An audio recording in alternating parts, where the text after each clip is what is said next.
we'll go ahead and jump right in and take a look at what's going on in the market. And as you guys know, we've got more of a challenging tone right now.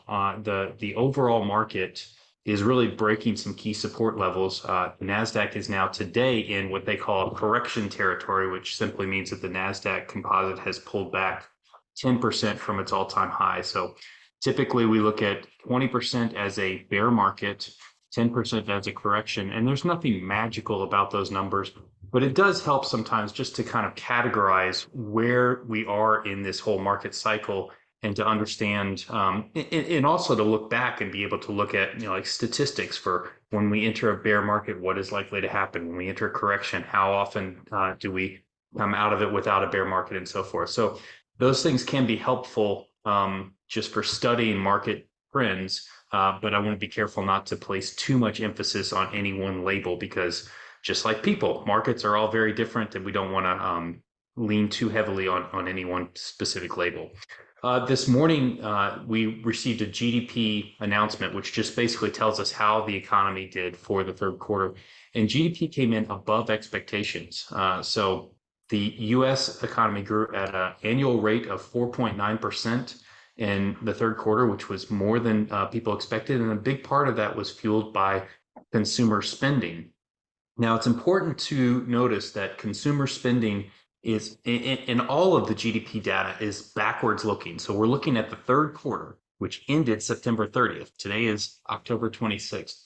A lot has happened in the 3.5 weeks since we ended the third quarter. So it's one of those things where it's important for us to know what's going on, but we don't want to place too much emphasis on this GDP report because we know that specifically the hostilities in Israel and then also some of the economic numbers that have come through have shown a little bit more weakness than what we saw in the third quarter. So we still have some major concerns. Inflation obviously is something that we're still keeping a close eye on, and inflation does appear to still be kind of stubbornly high. So we've come off the high levels of inflation, but we still have more inflation than we're supposed to have right now. And that's a real big strain on families like yours and mine, and on the overall economy. We've got student loan repayments that are coming back into force now, and that could take a lot of this consumer spending off the table as families have to start paying $300, $500, $1,000 a month for these student loans. That takes money out of spending for other areas. And then we've got rising housing costs, rising energy, all of that's part of that whole inflation story. And so it's important to keep track of what's going on. And that's a big part of why the market is selling off. We're also in the middle of earnings season.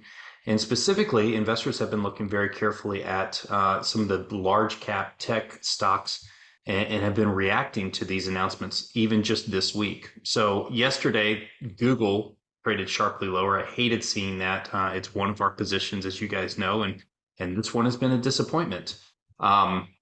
Google actually beat earnings and revenue estimates, but their cloud business, that basically on the earnings call, they talked about their cloud business being softer than expected. And this is an area where investors were excited about Google's growth. Yeah. So I do still think that Alphabet, Google's parent Alphabet they're going to be okay. They're building their profits.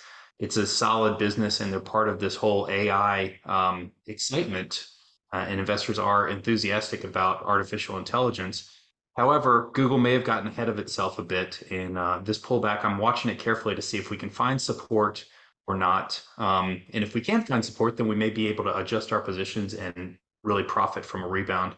If Google continues to be weak and if the overall market continues to be weak, then we may need to just cut bait and run with that one. But that ties back to something we'll talk about here in just a second, just the balance and making sure that we have both bullish and bearish positions on in a choppy market like this so that we can profit regardless of which way the market's moving. Today, we've got Meta trading lower, and that's another one of the Fantastic Seven or, yeah. Mm-hmm.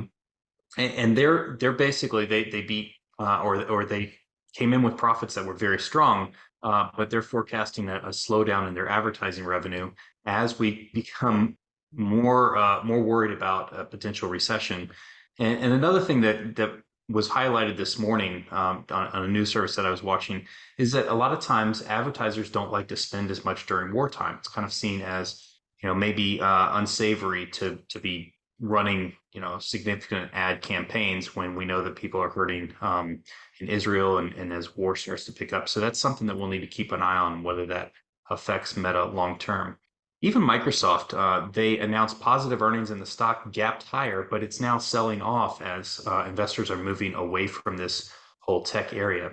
So that's important to kind of keep in mind. A lot of times we wind up with a situation where investors, they want to be all in or all out of certain categories. And right now we're seeing just a flight of capital away from mega cap tech stocks. Now, every mega cap tech stock is not equal. Some are doing better, some are doing worse. But unfortunately, the way the market works and the way mutual fund managers work and the way sometimes even individual investors work is they just say, all right, I want to wash my hands of this particular area of the market, and they sell, and it drives all of the stocks in the same area lower. And that's really what we're seeing right now. Now, our portfolio is relatively balanced, and I'm comfortable with where we are. We've got a decent amount of cash right now just because we've been able to lock in some profits recently. I will say I hate losing money on some of our bullish plays. So I'm not trying to candy coat this or sugarcoat it or make it sound better than it is. When we have a play like Google that trades sharply lower, I hate that. It's frustrating. At the same time, I'm grateful that we have the flexibility to be able to capitalize on stocks that are trading lower.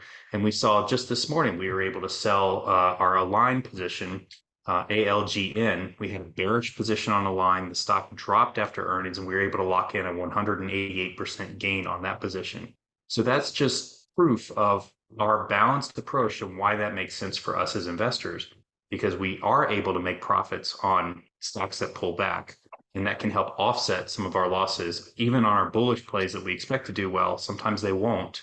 And so if we're balanced in that way, and we set up our positions right, we can actually make more on plays that work in our favor than we lose on the plays that move against us.